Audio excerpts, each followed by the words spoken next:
Hey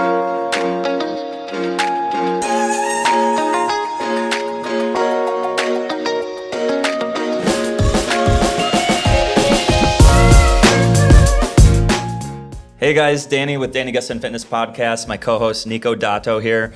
Nico is an avid traveler. I've known Nico for 5 years, and just even in the last several years, Nico's been to Iceland, Costa Rica, Italy, Spain, right? Yeah. Canada, but you go to Canada all the time because you have family there.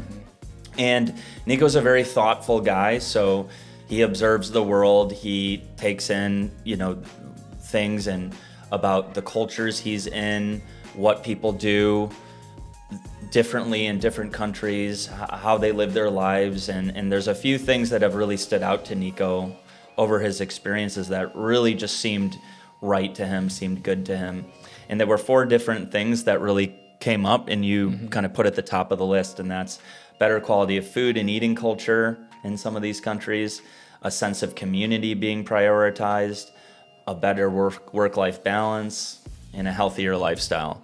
So we're gonna go on a journey here with Nico, kind of through some of his experiences and how he saw these things manifest themselves, comparing it against, how we live here in the States. Again, not necessarily saying in all cases one is bad, one is good. It's just, you make that decision for yourself, just, through listening and hearing his stories and go from there. So thank you so much for being with us, and thanks. Yeah. So today, what we're going to talk about is just even in the last 3 years I've known you. Well, I've known you for 5 years now? Almost 5 years? Yeah, like almost 5. I think. Summer 2020. A little over 4. And you've always had a bug for traveling. Yes. Right? And just even in the last several years I've known you, you've gone to Iceland, Costa Rica, Italy, and Spain. And Canada once too, right? Canada too. I've gone my whole life for Canada, but because you have family, because I have right? family, yeah. Okay, that's right. Yeah. And shout out Canadian family. There we go. Hey. So not all of those trips were necessarily mind-blowing, paradigm-shifting experiences, but several of them were. Yeah. And you and I have talked about that over the years, and just because I'm not much of a traveler, so I love to pick your brain and kind of vicariously live through you in that way. And I've become much and more interested in your findings and kind of what you've drawn from those experiences. And so I asked you about that, and you broke it down recently into 4 main themes. Yeah. That you believe other countries really have down, or at least these ones you've visited, that you believe is missing in America.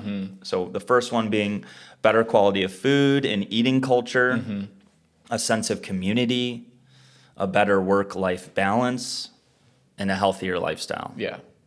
So where do you want to start? Yeah, they all kind of, even when you read those, my first thought again is, they all kind of go hand in hand in some way. They can be healthy lifestyle, better quality food, healthy lifestyle, better work. They all go hand in hand. But we could definitely start with the food. That's the biggest thing, obviously, that I notice, especially going to countries like Costa Rica or Italy and Spain, Europe. And you were just in Italy and Spain. Yes. How long ago? As of now, it was 3 weeks ago. Yeah. About a month, yeah. So and I like hearing you talk about it with your clients. Oh, yeah? Because I can tell you're still riding that excitement. Yeah, for right? sure. It lasts for a while. So, yeah, better quality food. Kind of like we always hear in terms of a lot of additives and preservatives and chemicals in our food here.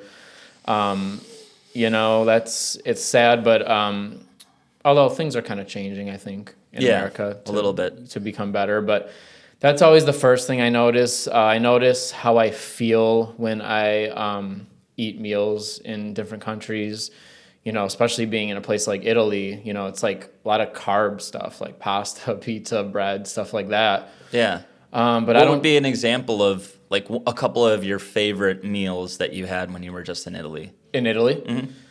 Or even just one? I was eating a lot of pasta, to be honest, because it is so much, this is saying a lot for me because I'm full Italian. I've grown up eating authentic Italian food.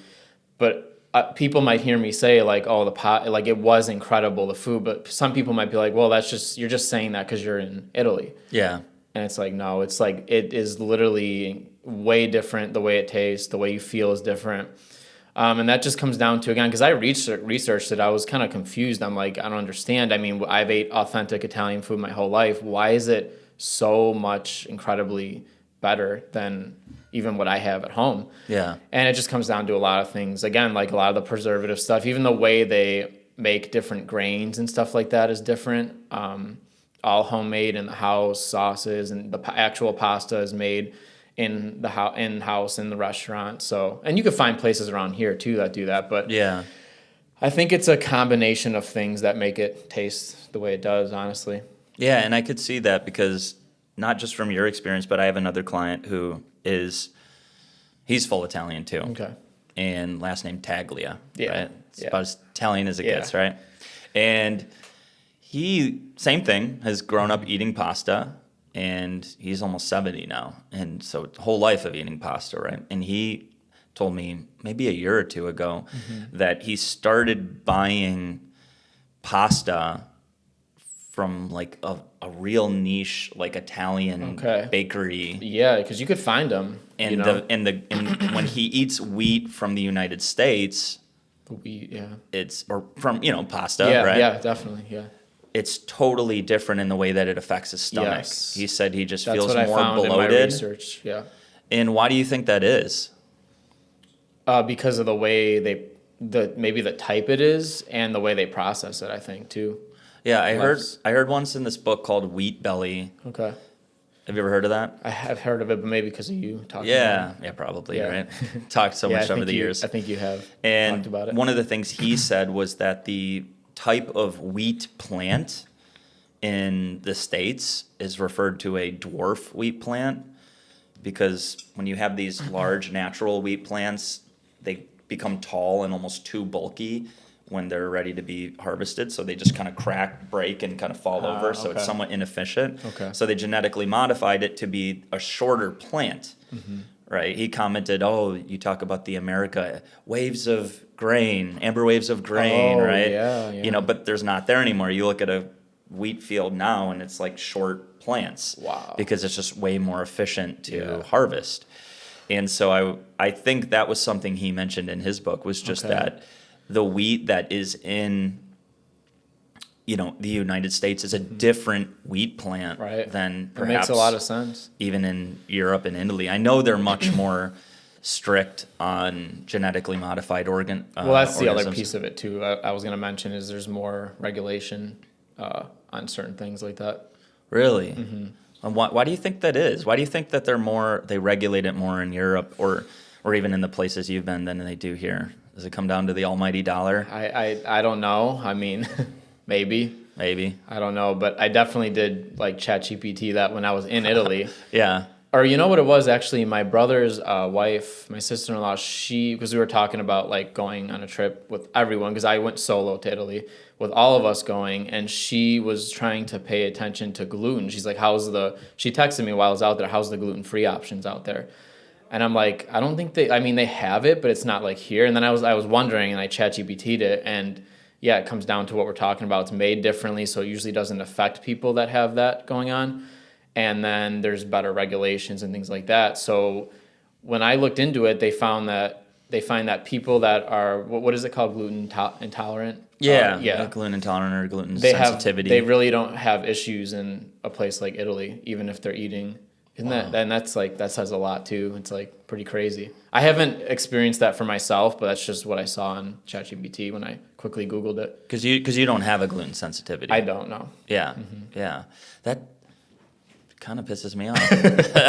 Not that you don't have a gluten sensitivity. No, but that it's common. Trust me, I have a little bit of anger that sits with me, especially after I get back from trips like that. So, well, how many people do you know have to be more aware of what they're eating, right? Because they know whether it be wheat or dairy or sugar or processed stuff, whatever it is.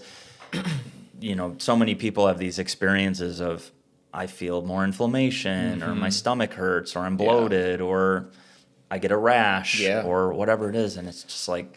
it's just frustrating that in this modern world that all these things that we need to think about, it's like even just something as basic as eating food is now something we need to think, oh, does it have, let me scan it with my Yuka app, or let me do this and that, and ChatGPT, is this okay for me, right? Yeah. Like, as opposed to, I mean, obviously our ancestors had to do things like foraging. Oh, that's the wrong type of berry. Uncle Jerry died from that berry, right? You know, like, and they learned over time. You can't just put anything in your mouth, right? But I wasn't gonna mention this part in this, but you just said like rash. You mentioned the word rash, and I'm just gonna say it because it's really interesting. Whenever it started when I went to Iceland, that was like the first trip I went, like that wasn't like South America or something, or the Caribbean or whatever. Okay. And very much not Caribbean, right? Yeah, Ice is in the name. Yeah, exactly. So I noticed when I went there, this happened. And then after Iceland, Costa Rica, Italy, Spain, I noticed it again on all these other trips. I usually struggle with a bit of back acne. Okay. On my back, just, acne up here. Backney. Is that what they call it? I have a hard time really like getting rid of it when I'm here. But anyways, when I go on these trips, it goes away right away. Within like a day.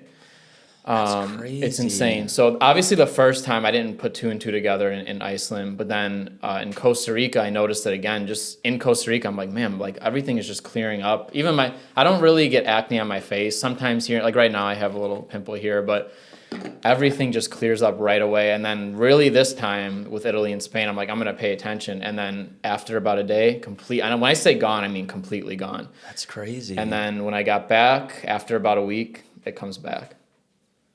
That's absolutely bonkers. Isn't that crazy? And I'm you know how I am. I'm very particular about soaps I use and lotions, all kind of stuff like that. I mean, I even use certain kind of like laundry detergents and stuff. Yeah, I tried a lot of different things. You're all natural and a lot of like, I have a good foods. good diet and stuff. It's just interesting. So I don't know. I kind of narrowed it down to like something in the food, honestly.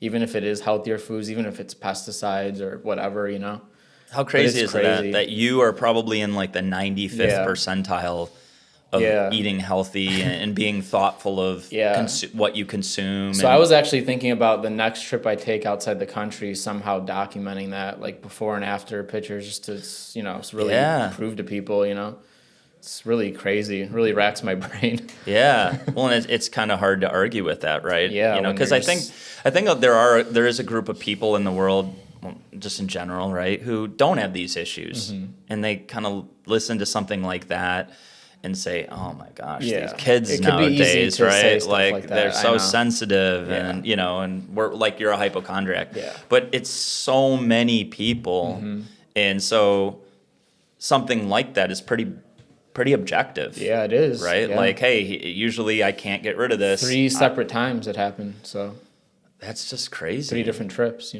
And so, again, like the fact that you're so considerate about it, yet still, despite all that, there's still something slipping through the cracks. Something, and I can't quite narrow it down and fix it completely unless I go see like someone, dermatologist or whatever, but I don't care that much about it, so. Yeah, I had 2 distinct events growing up that made me, I didn't think about it at the time, but in hindsight, I think about as far as how could that have played out differently if I just changed my diet. So the first one was when I was in 6th grade, around that time, I'd make this noise because I'd just kind of like trying to clear my sinuses, my throat. Sinuses. And it wasn't like a nervous tick. It was just trying to get my sinuses cleared out. So they removed my adenoids, right? Okay, yeah. Which isn't all that uncommon, but I have to wonder if you had what if I just removed dairy, right? Or what if I did remove wheat or something else, right? Okay. Just experimented with food a little bit more. How would that have played out? Or who knows? You mentioned the acne, right? I had terrible acne when I was a junior in high school. Like cystic acne. Yeah. Like welts on my neck. Yeah, right. Right. I had I've got like some scars on my face here. Yeah. Really bad acne, and I had to get on Accutane, Yeah. Which is it's like the strongest anti-acne medication. It has like a 99.9% success rate. Did it work at the time? Yeah. Oh yeah. Cleared it up big time. My skin was like, I'm like trying to smile. Seriously, my skin was so dry. I'm like trying to smile and look like a corpse. But it did work. But again, I have to wonder what would have happened if I just cut out some of the foods in my diet, right? Like, what was it about this acne inflammation, right? Because that's what it is in a way. What is it about that my body was telling me, right? Like, hey, you've got this, you got this. Because that's what acne is. It's telling you that something's up in the body, you know? Whether it's stress, whether it's what you're ingesting. Right. And so, anyways, hindsight's 2020 and I can't do anything about it now, but hearing you say that, it definitely gets my wheels turning. It's been crazy to look at that, so. Yeah, and one of my other clients, just to finish kind of on the first point of the better quality of food and eating culture, one of my clients went to Greece recently, and he was saying the same thing about the beer. Yeah. He was saying he drinks beer here in the States. He loves beer, right? And he drank beer in Greece, never had bloating. Yeah. Always felt light. Stuff like that, yeah. Didn't have like these big crashes after drinking. And then he goes on to say, there's no non-GMO in Greece because there isn't GMO. Because there isn't, yeah. And I go, really? Yeah. So anyways, it just gets your wheels turning, right? That there may be something that is not quite right here in the States when it comes to that. And to your point earlier, I do think that's shifting. Yes. Right? I mean, there's even some laws that are coming out. Like I think California really spearheaded the whole idea of starting to ban carcinogenic food dyes like yellow number 5 or red 40, right? Some of those. So that's great. We're starting. It's a huge first step, right? Because it's only probably going to continue from here, at least we hope. For sure. So, but the next one was sense of community. Yeah. Actually, real quick on the eating, because that's the reason I said better quality of food / eating culture, because the culture of eating, anybody that's been to Europe, they're going to know exactly what I'm talking about. That's a big part of that, number one, because it's all like big emphasis on slow eating. And here we're really into like quick meals and fast food and things like that. Of course, they have fast food now in Europe and stuff, but it's nowhere near what it is here. And there's a really big emphasis again on slow eating, smaller portion sizes too, instead of like supersizing everything. Like if you go get fast food, you know. And then I had in my notes here, like the word ritual. It's like meals are almost, because again, I go to countries and I talk to like locals and things like that. It's awesome, man. It's like a ritual eating, especially in Italy, I noticed. And again, anybody that's been to Italy knows about like getting the bill. Have you ever heard that whole thing? Like how it's hard to get the bill in Italy? No. You never heard that? No. Yeah, because again, people will know what I'm talking about. But basically when you're having a meal at a restaurant in Italy, they'll greet you and everything. What do you want to drink? And then appetizers, you could order those. They'll ask you for your meal, what you want. They'll bring the meal out. After they bring the meal out, you won't see them again.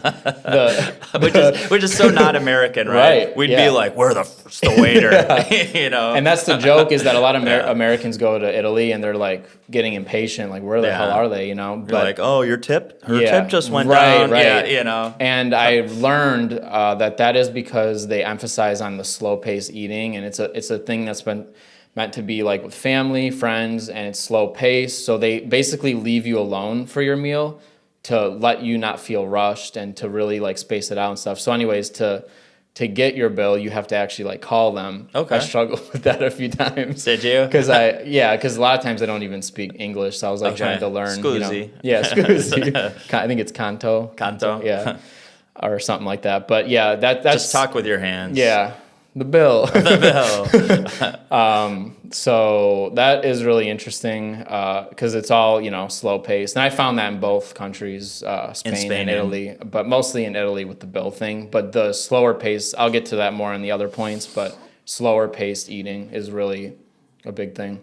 Wow. And that is so different than a lot of people here in the States. Like just even eating out, I have to say one of my least favorite parts of eating out sometimes, and actually part of why I've really liked over the years starting to do either shareables, tapa style, Right, and that's sushi, Spain. That's sushi, how it was in Spain, yeah. because you can just make a thing out of it. Yes, It's yeah. not, Yeah. you know, maybe you have an appetizer and then it's straight to the dinner. Yes. It's very like, And then in you wrap here. it up. Yep. Right, it's more so that's what I like. The tops we're like, hey, we're just talking. Maybe I take a piece, you take a piece. You can make it in hours, an hour, like And that's especially how if you're they with do it. people you want to be with. That's how it is in Italy, in Spain, I found too. Yeah, versus here, Yeah. you haven't even taken a bite, Yeah. and they're like, They're how is it? checking in. It's kind of It's like, well, I haven't taken a bite yet, so I don't know. I mean, Yeah. it's nice that they do that. That's probably the yeah. And sign like I of said, a I think better there was server, one but- rush. I ate out every night dinner. Like sometimes I would eat at the hostel or something, but every night I went out for dinner because I just wanted to do that. Yeah. And maybe one or two of the nights they came and said, "How's the food and stuff?" Maybe because they knew I was American somehow. Yeah. But all the other times they don't even ask you. Probably because they know they don't ever get complaints either because it's so Yeah. good. You know, I was wondering that too. Yeah. It's like people probably don't really complain about the food. You know. Yeah. So they don't really check on you like that.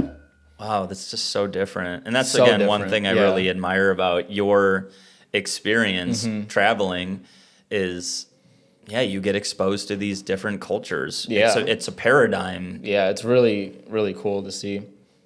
Any more you want to say on that? No, and this Nico? actually ties to number 2, the sense of community, because again, one of my favorite things to do in both countries were to like people watch. I love doing that. Nice. So I would love going to like cafes It's a and nice way of restaurants. calling it a creep. Yeah, exactly. But it's people watching in a way of like it's blowing. I'm sitting here like at a cafe drinking my cappuccino or whatever, and it's like blowing my mind what I'm seeing, because it's like that sense of community. That's what the second point was. Is just so much different. Again, long gatherings. I might see someone. I'm like, oh, there's someone alone like eating like I am. I'm like, no, actually, they're waiting for someone, and then they would come and hug or whatever, and then they'd sit for a long time, and they're really just no phones, right? The phone, I didn't even see phones at all, and it's just one-on-one, Really? pure conversation. I didn't understand it usually because it was all full Italian or Spanish in both countries, but the cafes and restaurants was really eye-opening because of that sense of community. And then, yeah, on top of that, you know, there's just vibrant social spaces. Like I think of like piazzas, they call them, Yeah. you know, in Italy. Explain or what plazas. I think I know what it is, but why It's like don't a you explain- plaza, basically. Which means So basically, they're like areas where people gather. I guess you would. Maybe there's I love other. that. Maybe there's other ways to describe it, but I found like the piazzas in Italy. Obviously, there's like art and stuff like that too, like sculptures maybe in a piazza. Yeah. But you know, they're just these huge like squares or areas where people are just either having coffee outdoors. There's a lot of outdoor eating too in Italy and Spain. So people are gathering and, you know, just talking, eating. This one's really cool too, is like some areas in Italy I found. There was specific towns I wanted to go to in Italy because I heard that people just gathered to like dance. oh, nice. So I saw that, and that was incredible to see too. Strangers, they're strangers dancing. Yeah. How and that's about what's it? really cool. You know, there's like maybe someone playing guitar or something, or just music playing in general, and people are gathering to just like dance together. You know, Did you get out there and cut a rug? I didn't. No, cut a rug. Next time, Nico. I'm not a dancer, but I was definitely observing, people watching. Is there any part of you that wants to dance?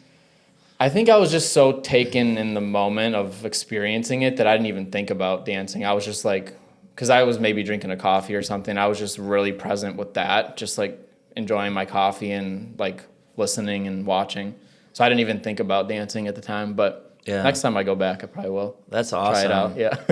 That's really awesome. Yeah. And I guess in some ways, like, you know, I even think of where we live, or, you know, where we work at least, downtown, you know, Naperville, downtown Naperville, you know, there's the fountains along the Riverwalk. Yeah. You know, those tend to be great places Yeah. in any Yeah, city. you can find it there's here great too. places. Maybe not to that degree, but it's here too, you know. 'Cause Harder to find though. Because yeah, I've talked about this with clients. I'm fortunate enough that, you know, I tend to be a moderate as far as politics is concerned anyways, because for me it's always just about like what seems right, what makes the most sense, right? It's not like about tribalism for me or anything like that.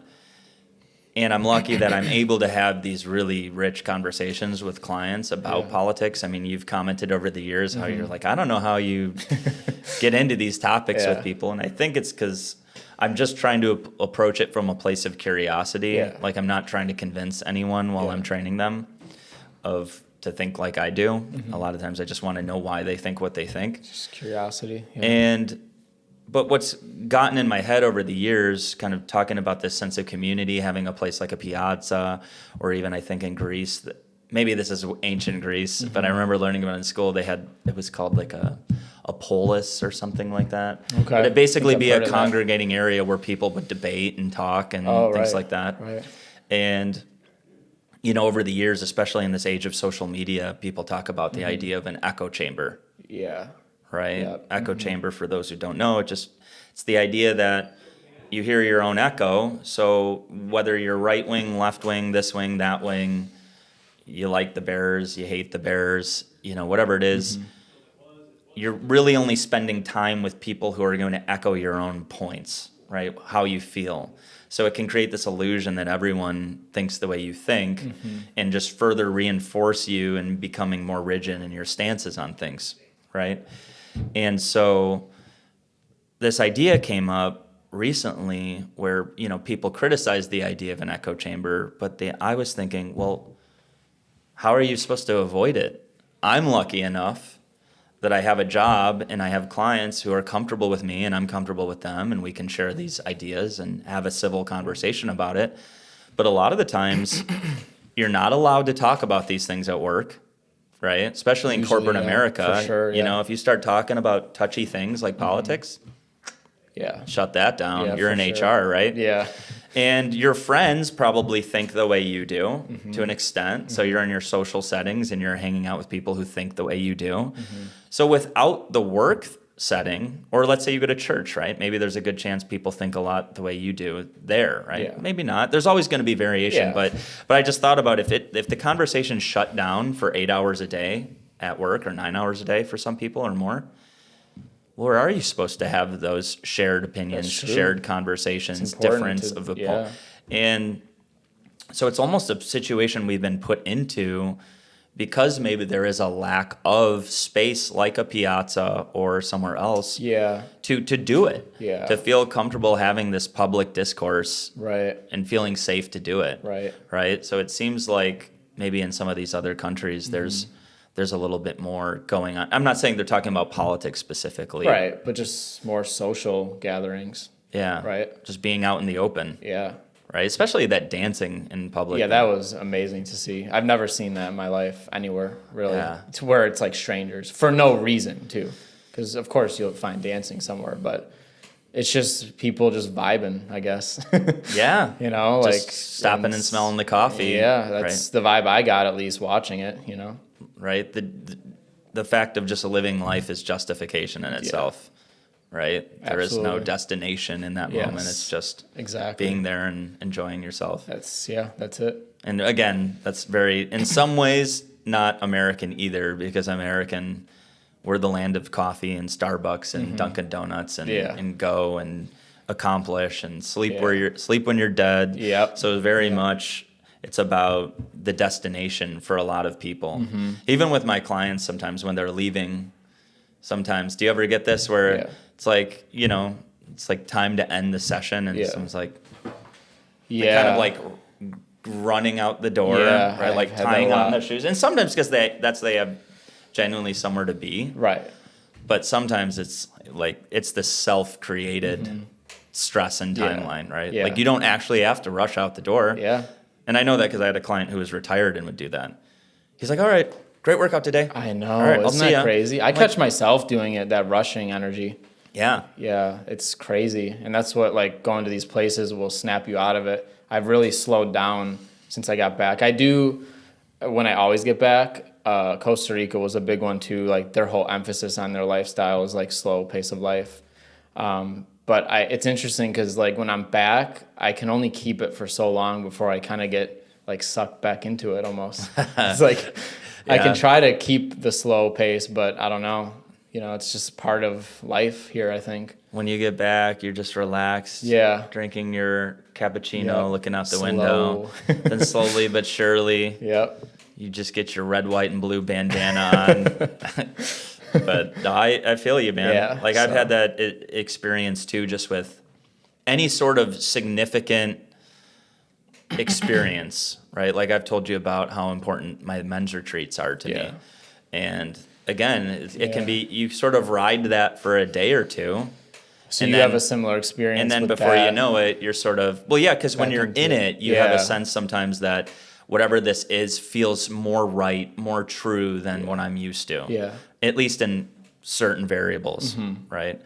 But then, kind of go back and you hope that you carry that with you, but then you just kind of get back into it. Habit, and do your best to integrate that stuff in and hope it can become habitual in some ways. But sometimes the cultural forces are so strong, right? Yeah. Anything more you want to go over on sense of community? No, that kind of ties again. They all tie into each other because that slower pace of life. The third point was better work-life balance because, I mean, they work less. They just do from what I know and the research I've done. And not everyone, of course, but, you know, people I talk to and stuff. And again, I go to these cafes or whatever, restaurants, and it might be like 11 a.m. and they're packed, these places, and they're like 11 a.m. Yeah, like 11 a.m. Like, and they're like middle-aged people. They don't look like they're retired or anything. So I don't know what that's about. I mean, maybe they just work different hours. Maybe they don't work every day. I don't know. But that was a little different to see that. But I think they really do, again, like Costa Rica, huge in Costa Rica, like less with that, and they're just more. But again, they're less materialistic too, so they might not have as many things as we do, such as, you know, cars and things like that. We may drive around more and stuff like that, and they walk. But how much? What was of all the cultures the one where it seemed like people worked the least? Was it Costa Rica? Yeah, probably Costa Rica. Typing in, how many hours does the average Costa Rican work per week?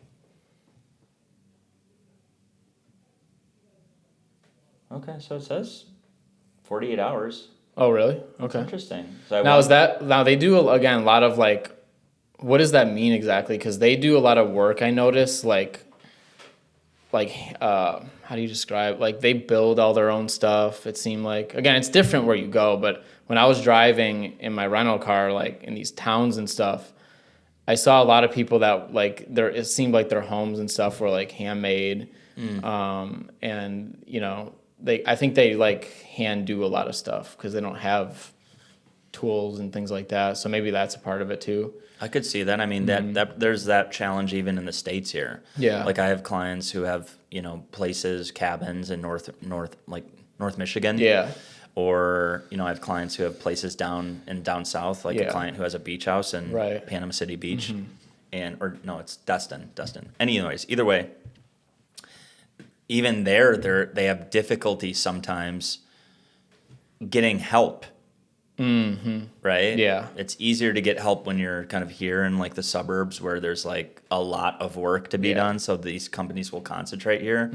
So it makes sense that some places where there's lower population densities and maybe not this infrastructure for doing those types of things like buildings and constructions that you may have to rely on yourself more to do those types of things. Yeah, and maybe it's just that they do work a similar amount, but they're not overworking because I feel like we overwork here a lot. Or they do it differently. Right? Because we hear about like siestas. Yes. That's a Spain thing, right? Yes, I think it is Spain. Where they may take like a good chunk of hours off.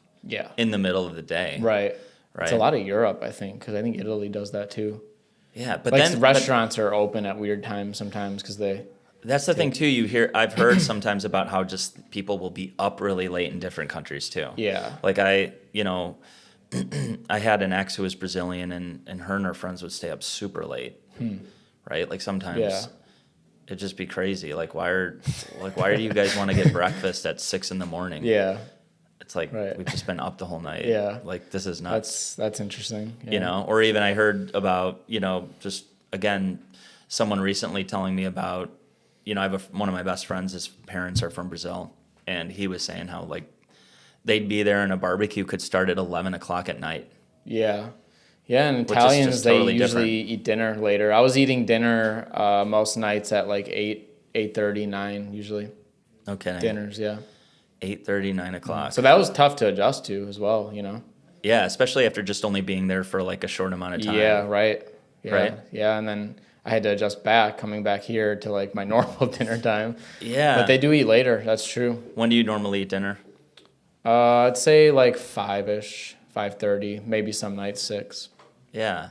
So it's almost like it maybe seems like there's just less, even though maybe in some of these cultures they still work a lot more, or just as much maybe. Just as much, yeah. There's that rigidity maybe more to the U.S. culture where it has to be done a certain way. You know could what I see mean? that, Like yeah. 9 to 5, 8 to 5. Yeah. Right? Like Yeah. where maybe in some of these other countries, they're comfortable taking a few hours off at the end of the day if that means they have to work later think, into the evening too, I could or be on wrong. a Saturday, Yeah. right? Or something Yeah. to make it up, something Yeah. like that.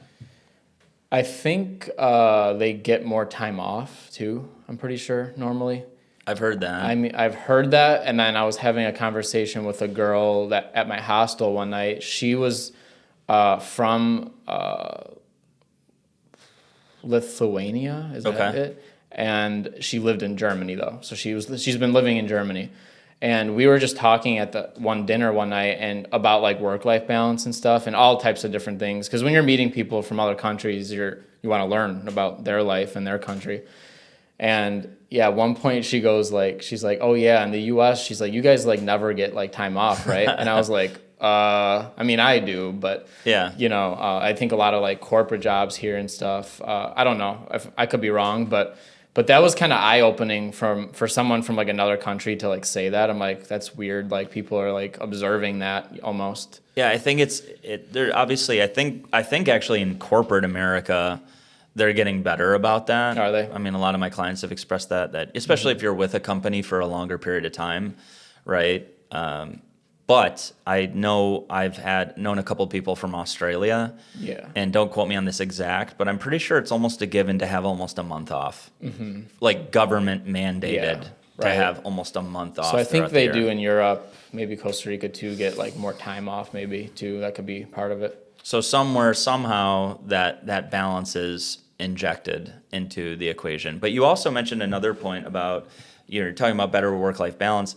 Part of the work-life balance has to do with what your expectations are for having things.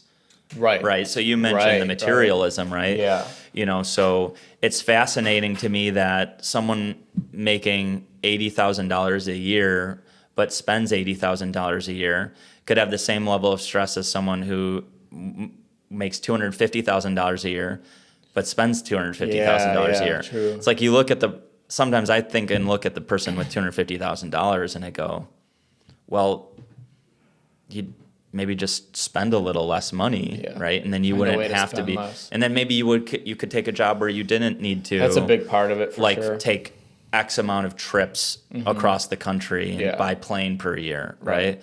Like in some ways we create these, these financial prisons, like the idea of the golden handcuffs, Yeah. right? Yeah. Like it's too good to not be Yeah. cuffed to it, right? And one of my clients her husband's from Denmark. Yeah. So he's lived here most of his life now, Okay. or not, at least a good portion of his life now. Yeah.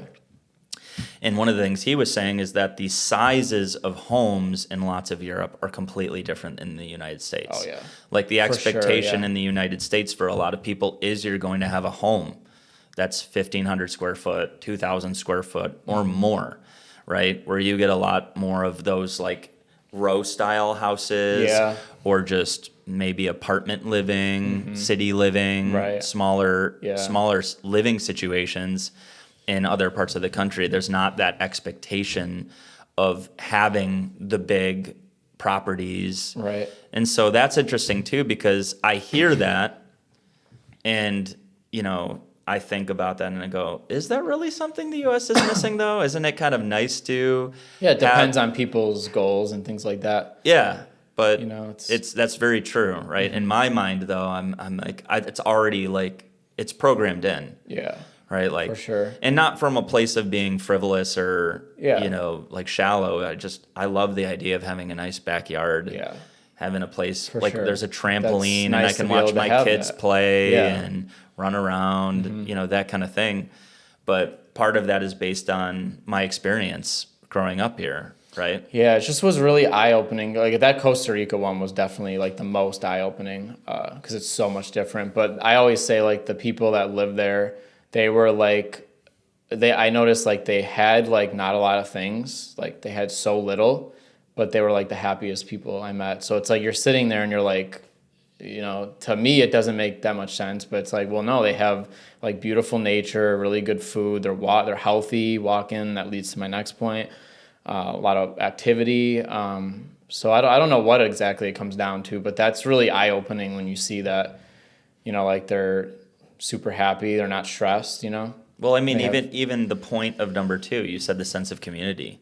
Yeah, it's a big one. I mean, just prioritizing a sense of community over other things in your life, or at least making sure it's a high priority, that in itself can create a lot of positive feelings. Yeah. Right? I mean, that's pretty obvious here in the United States. Like, look at what happened during COVID, right? Massive depression, suicide, domestic violence, divorce through the roof, right? All because people were being kind of forced into small little areas and not being able to dive into their sense of community in the same way. People were feeling isolated. Yeah. So I think the importance part of being a human, Exactly. Yeah. Exactly. And so, one of my clients was telling me once about this. What was it? I'll bring it up another time. Okay. But it was on the, this idea. Oh, I remember now. Okay. So in Spain, one of my clients was telling me about he wants to retire there. He just loves it so much. Yeah. He's Mexican. Well, he's an American, but ethnically Mexican. He was born in Guadalajara. And so for whatever reason, he wants to retire in Spain. Right? I can see myself retiring in Spain. But he was telling me about this guy that I forget where he was from. I don't think he was from the United States, maybe similar to the girl, Lithuania to Germany. It's just some other country to Spain. Yeah. And he was a bartender there. Okay.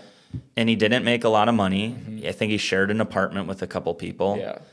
But my buddy's like, again, he's fully American, and he's like, what? But sharing the apartment? Yeah. This, that? Yeah. But the guy just seemed like he was over the moon. Like, totally happy. Yeah, I mean, if you love it where you're going, where Right. you are. Yeah, so. It's a big part of it, yeah.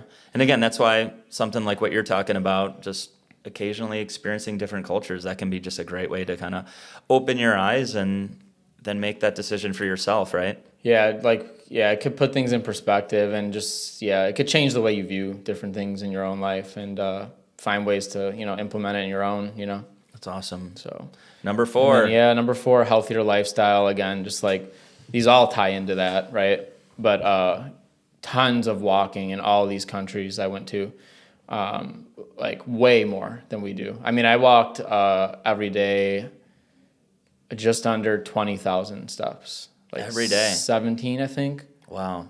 So, a little over 15, but I walked. That's like everywhere. a couple miles at least, right? And that's what they do. Yeah, that's how they all are. I mean, especially Costa Rica, not so much Iceland, but Europe. Yeah, because it's cold. Yeah. So like, stay inside.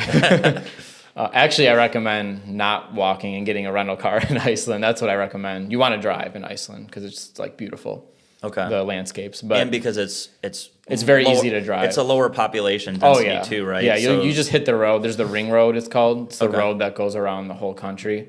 No, you're kidding. It goes around the whole country, and you could just. I didn't do that because Seriously? to properly do That's that. cool. Yeah, some people take like a 2-3 week trip and they do that drive because you don't want to just drive all the way around in one go. You want because you're gonna stop at a lot of points at waterfalls and geysers and volcanoes and all types of stuff.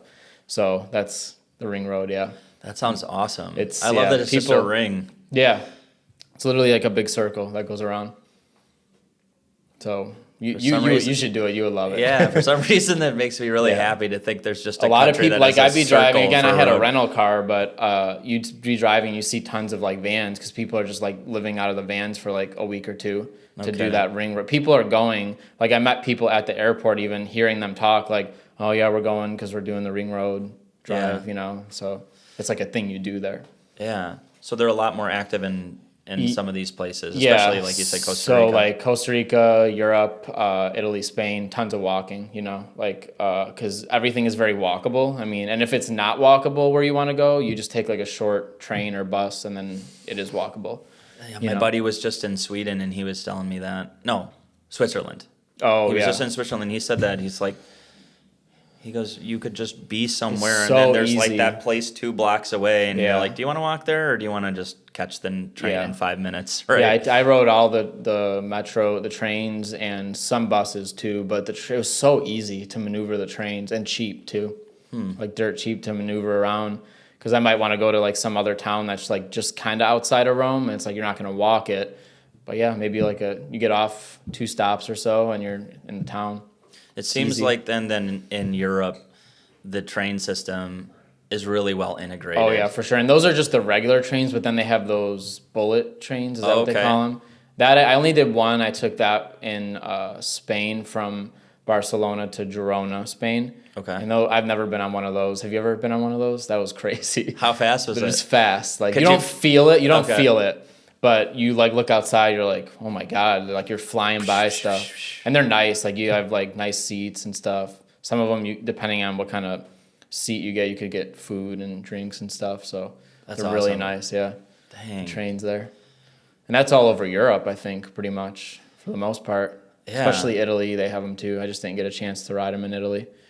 Dude, it's so cool. It's like, I don't know why I have I think I wasn't a little bit more into traveling, but ever since I've had kids, like I don't really love the idea of getting on a plane with my kids. Yeah. Not to say it's at least at the age it's not even fear based. It's more just it sounds kind of like a drag. Yeah. To just have because my kids are 2.5. Yeah, but you'll get there when they get a little older, maybe. Yeah. Mm-hmm. Yeah. Well, you're paving the way for me. Good. I'll have these full itineraries prepared. I'll draw up a full itinerary. I have so many more questions and so many more things I'm interested to talk about, but we're all out of time. Yeah, so definitely. Nico, thank you so much, man. Yeah, absolutely. Appreciate you sharing your experience, your story, and allowing me and maybe other people to vicariously live through that. And, definitely. But it seems like great takeaways. The goal is not to say, hey, America's not good. Mm-hmm. The goal is just to say, hey, listen, we all have, at least in my opinion, and maybe you can finish on this. The goal is to say, hey, wherever I'm living, I can determine how I want to live to an extent, right? Yeah. We have a choice to an extent of the types of foods we eat, how much we prioritize community, how much, what our work-life balance looks like. Mm-hmm. How much we choose to be active in our day-to-day life and incorporate activities. So it's, again, not to say one's bad or one's good. It's just to say, hey, here's a different way of looking at things. And if something resonates with you, then try to find small little ways to action on those. And that's just what's nice about going to countries like that. If you like something about it, you just try to implement it in your own life, Exactly. So, thanks so much, Nico. Absolutely.